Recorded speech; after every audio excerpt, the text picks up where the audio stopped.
Donc, on poursuit l'étude de l'achat d'une entreprise. Donc, une entreprise peut acheter des biens ou des services et on continue à voir la procédure pour cela. Alors, je rappelle la mise en situation. Tu es propriétaire d'une entreprise qui s'appelle iRobot.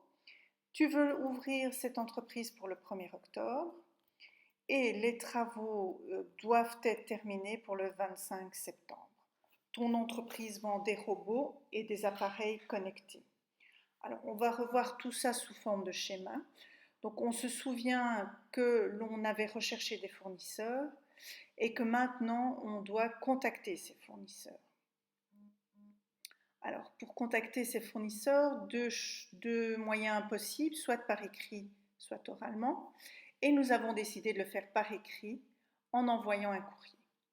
Alors, ce courrier s'appelle la demande de renseignement ou peut également s'appeler appel d'offres. Alors, il faut faire attention quand tu envoies du courrier, car lorsque tu envoies du courrier, c'est ton image que tu envoies également. Donc, il faut être vigilant sur le fond de la lettre, mais également sur la forme.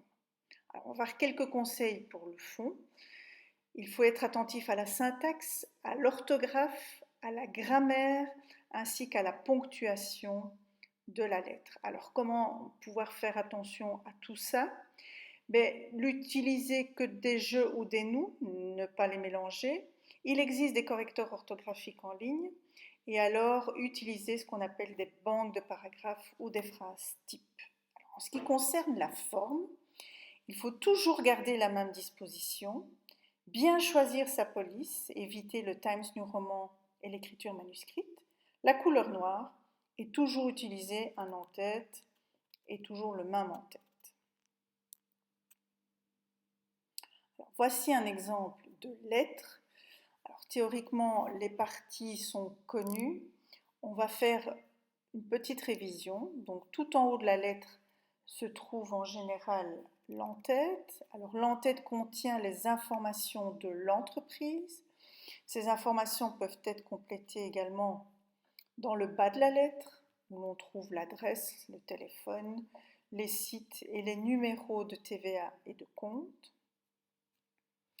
Alors, une lettre comprend toujours un destinataire.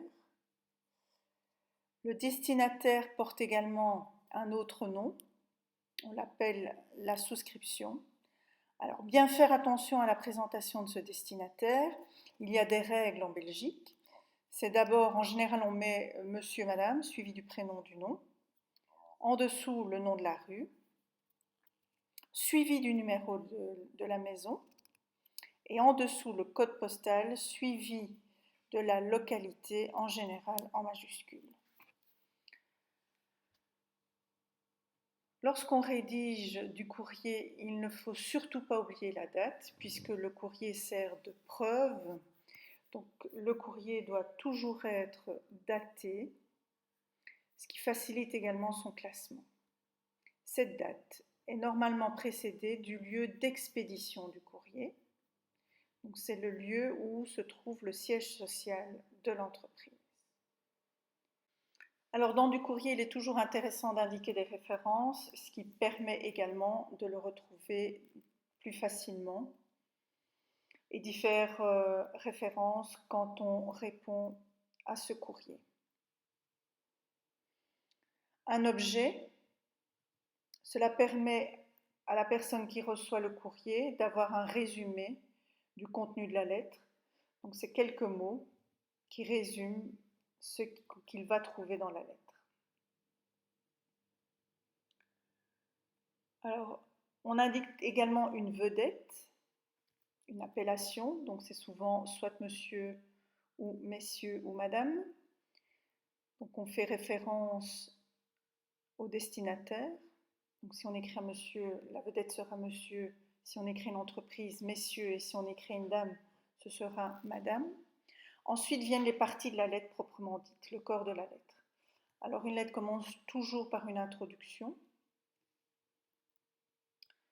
Après l'introduction vient le développement.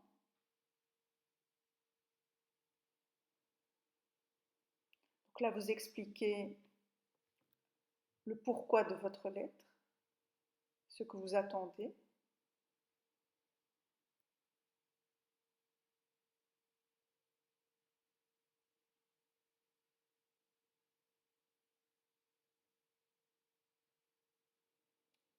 Après le développement, vous avez le choix. Ou vous indiquez une conclusion, mais celle-ci n'est pas obligatoire. Donc en général, vous demandez, vous remerciez, vous demandez qu'on vous envoie une réponse assez rapidement. Mais dans tous les cas, lorsque vous terminez une lettre, vous devez absolument indiquer une formule de politesse. Alors, cette formule de politesse, on y indique en général la vedette, on réinscrit la vedette. Et pour terminer ce courrier, évidemment, une signature est indispensable. Alors n'oubliez pas que la demande de renseignement ne vous engage à rien. Vous pouvez en envoyer autant que vous voulez. Vous faites juste le relevé des différentes offres possibles, ce qui vous permettra de les comparer et de pouvoir effectuer un choix. Alors on va synthétiser tout ça par une carte mentale. Donc on voit que la problématique c'est établir une demande de renseignement. Donc on a vu qu'il fallait contacter des fournisseurs soit oralement ou par écrit. Alors on a choisi la forme écrite et on doit faire attention à la forme et au fond. Alors à la forme, à quoi faut-il penser? À l'entête, à la police et au modèle choisi.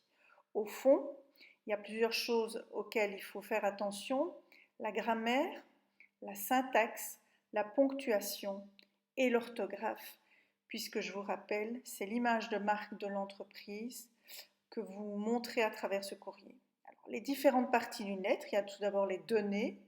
Alors, qu'entend-on par données? Mais c'est tous les éléments tels que la date, la vedette, le destinataire, l'objet, la signature, les références.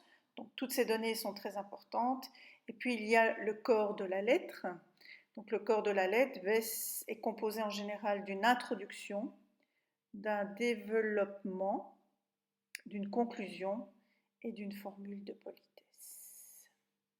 Voilà, bon travail.